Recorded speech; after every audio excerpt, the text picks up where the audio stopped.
कुंडा में कौन है गुलशन यादव जिसने राजा भैया के गुरूर को चुनौती दी? कौन है गुलशन यादव जिसने राजा भैया के ठंड में पसीना निकाल दिया?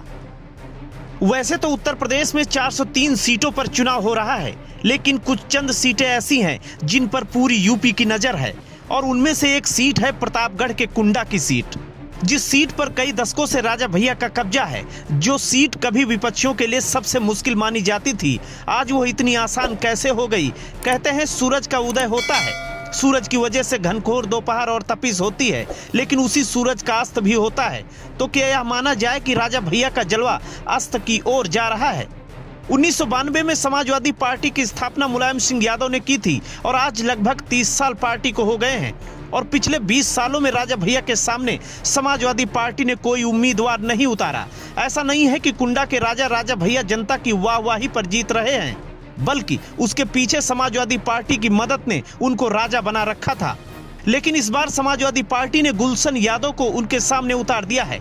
गुलशन यादव के मैदान में उतरने से राजा भैया के चेहरे पर पसीना क्यों आ रहा है, उसके पीछे कुछ तथ्य हैं।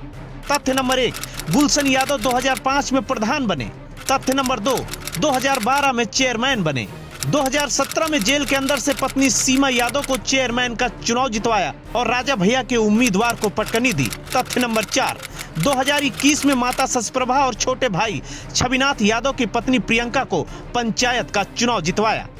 2005 से लेकर 2021 के बीच में हुए चुनाव भले ही छोटे चुनाव रहे हों, लेकिन ऐसा नहीं रहा कि विरोधियों ने चुनाव हरवाने में कोई कोर कसर छोड़ी हो। लेकिन अपने काम और हौसले के बलबूते कुंडा में जो गुलशन यादव ने नई उम्मीद जगाई है, उस उम्मीद के पीछे जनता के विश्वास ने उनको हमेशा आगे बढ़ने का हौसला दिया है। अगर जातीय समीकरण पर नजर डालें तो राजा भैया गुलशन यादव के सामने काफी कमजोर दिख रहे हैं। यही कारण है कि कई दशकों तक राजा की तरह राज करने वाले रघुराज प्रताप सिंह उर्फ राजा भैया गली गली वोट के लिए हाथ जोड़ने पर मजबूर हो गए हैं। कुंडा में सबसे ज्यादा दलित वोटर तकरीबन 90,000 है, मुस्लिम वोटर की तादाद तकरीबन 60,000 है, यादव वोटर भी तकरीबन 60,000 है, ब्राह्मण वोटर भी लगभग 40,000 है, तो ठाकुर वोटर तकरीबन 20,000 है। उत्तर प्रदेश में जातीय समीकरण एक सच्चाई है और अगर इस समीकरण के हिसाब से कुंडा में अगर वोटर वोट डालने गया तो गुलशन यादव की जीत कोई नहीं रोक सकता है, क्योंकि पिछले 20 सालों में समाजवादी पार्टी ने यहां पर अपना कोई उम्मीदवार नहीं खड़ा किया। लिहाजा यादव मुस्लिम के अलावा अन्य जातियों के समाजवादी पार्टी की विचारधारा के लोग भी इधर उधर बढ़ते रहे हैं।